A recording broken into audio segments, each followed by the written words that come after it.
আপনারা সবাই অবগত আছেন, বৃহত্তর সিলেটের কৃতি সন্তান, এশিয়া মহাদেশের প্রখ্যাত অর্থনীতিবিদ, সাবেক অর্থ পরিকল্পনা মন্ত্রী জনাব মরহুম এফ সাইফুর রহমান সাহেবের হাত ধরে শহীদ প্রেসিডেন্ট জিয়াউর রহমানের আদর্শের দল বিএনপিতে আমি যোগদান করি।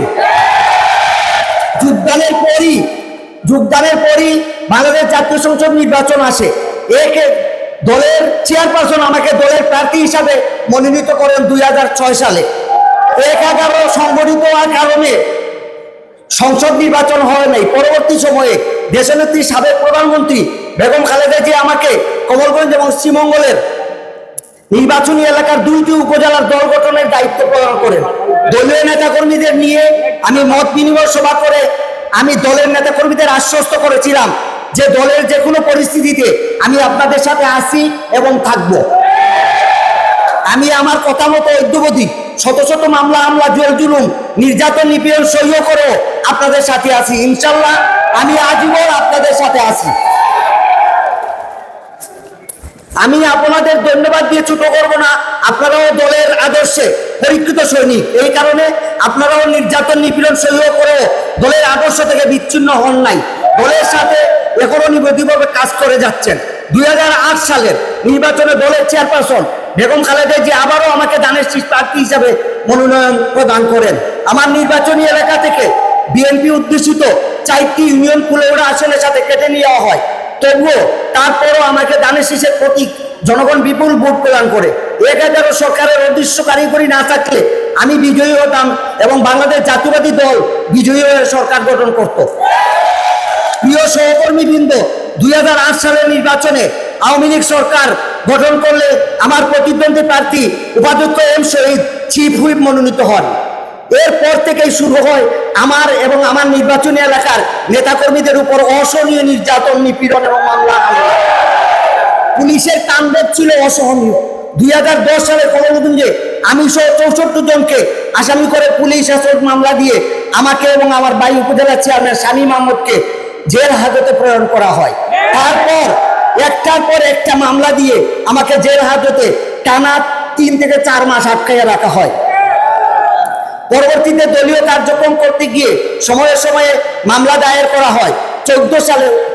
2014 সালে বিশেষ ক্ষমতা আইনের মামলা দিয়ে আমাকে একটানা 14 মাস জেল হাজতে আটকে রাখা হয়। এতে আমার ব্যবসা বাণিজ্য ধ্বংস হয়ে যায়। জেলে থাকা অবস্থায় আমার ছোট ভাই উপজেলা চেয়ারম্যান শামীম আহমদ চৌধুরী মারা যায়। আমাকে আমার ভাইয়ের জানাজায় বাড়িতে দেখতে দেওয়া হয় নাই। তারপরও আমি দলের আদর্শ থেকে সরি নাই, আপনাদের সাথেই আছি।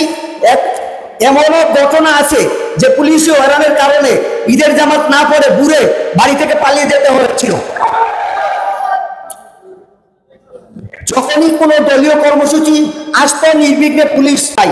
ফেরার পথে শ্রীমঙ্গল শহরের চৌমুনা চত্বর থেকে আমাদের দলের নেতা তাজউদ্দিন তাজু সহ অনেক নেতাকর্মীকে পুলিশ অমানবিক নির্যাতন করে জেল হাজতে নিয়ে যায়। আমাকে প্রধান আসামি করে মামলা দেওয়া হয় এবং আমার পাসপোর্ট জব্দ করা হয়। আইনি প্রক্রিয়ায় 2 বছর পর আমি আমার পাসপোর্ট ফেরত পাইতে সক্ষম হই। কমলগঞ্জ উপজেলায় বিগত 17 বছরে যারা নির্যাতন, নিপীড়ন, মামলা ও হামলার শিকার হয়েছেন সেই দৃশ্য আপনাদের সামনে প্রতিমান। এমত অবস্থায় আপনাদের মৌলভীবাজার জেলা বিএনপি একটি নতুন আহ্বায়ক কমিটি হয়েছে।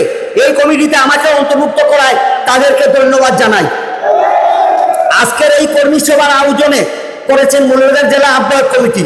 আহ্বায়ক কমিটির সকল নেতৃবৃন্দের কাছে এই জেলার সকল নির্যাতিত, নিপীড়িত ও দলের শুভাকাঙ্ক্ষী এবং বিএনপির সমর্থিত মানুষ আমাদের দিকে তাকিয়ে আছে। আমরা প্রত্যেকে উপজেলায় যেন আহ্বায়ক কমিটিতে সঠিক নেতা কর্মীকে মূল্যায়ন করতে পারি।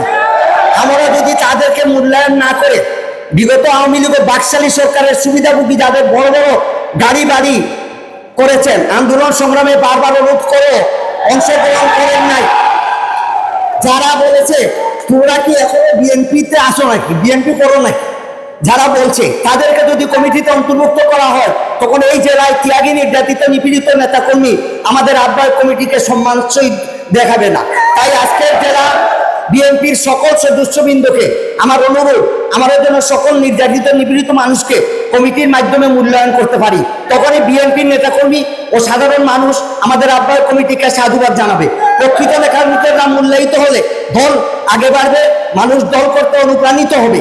আমাদের ভারপ্রাপ্ত চেয়ারম্যান জনাব তারেক রহমান যে উদ্দেশ্যে তৃণমূল থেকে দলকে ঢেলে সাজানোর পরিকল্পনা করেছেন তা বাস্তবায়িত হবে। পরিশেষে আপনারা যারা কমলগঞ্জ উপজেলায় কর্মী সমাবেশে যোগদান করেছেন তাদের সকলকে কমলগঞ্জ উপজেলা বিএনপির পরিবারের পক্ষ থেকে এবং আমার ব্যক্তিগত পক্ষ থেকে জানাই প্রাণ ঢালা অভিনন্দন।